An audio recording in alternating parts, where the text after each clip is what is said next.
സ്വന്തം പ്രസ്ഥാനത്തിന് വേണ്ടി അല്ലെങ്കിൽ മരണപ്പെട്ട കൊല ചെയ്യപ്പെട്ട വ്യക്തികൾക്ക് വേണ്ടി പിരിച്ചെടുത്ത തുക പോലും അഴിമതി നടത്തുന്ന ഒരു പാർട്ടിയാണ് മാർക്സിസ്റ്റ് പാർട്ടി എന്ന് പച്ചയായിട്ട് അദ്ദേഹം കേരളത്തിൻ്റെ മുന്നിൽ വ്യക്തമായി പറയുകയും എൻ്റെ ജീവനിൽ പോലും എനിക്ക് കൊതിയില്ല എന്നുള്ള അർത്ഥത്തിൽ അദ്ദേഹം മറുപടി പറയുകയും എന്തും ഏറ്റെടുക്കാൻ ഞാൻ തയ്യാറാണ് എന്ന് പറയുകയും ചെയ്തതിന് ശേഷം അദ്ദേഹം ഒരു പുസ്തകം പുറത്തിറക്കാൻ പോവുകയാണ്.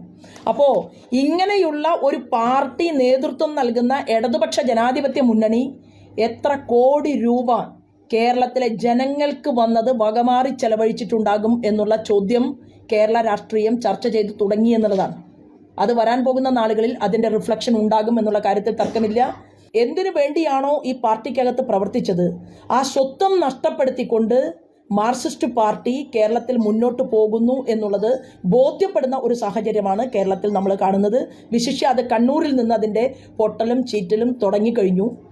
ഒരു സ്വത്വബോധമില്ലാത്ത ഒരു പ്രസ്ഥാനമായിട്ട് മാർക്സിസ്റ്റ് പാർട്ടി മാറുകയാണ്. അതിൻ്റെ റിഫ്ലക്ഷൻ ഇപ്പം ഇവിടെ തന്നെ കണ്ടില്ലേ. BJPയുടെ ഒരു കൊടി കുത്താൻ സാധിക്കാത്ത പ്രദേശങ്ങളിൽ കണ്ണൂരിൽ ഞങ്ങൾക്കിപ്പോൾ ഓരോ പ്രദേശത്തും എത്ര മെമ്പർമാരെ സൃഷ്ടിക്കാൻ സാധിച്ചു?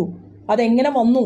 ഭാരതീയ ജനതാ പാർട്ടിയിലേക്ക് മറ്റൊരു ചിഹ്നത്തിൽ മത്സരിച്ച് വേറൊരു പ്രസ്ഥാനത്തിൽ വിശ്വസിച്ചിരുന്ന ഒരു വ്യക്തി ഞങ്ങളുടെ പാർട്ടിക്കകത്തേക്ക് കടന്നത്. ഇതെല്ലാം നമ്മൾ കഴിഞ്ഞ കാല കേരളം ചർച്ച ചെയ്തതാണ്.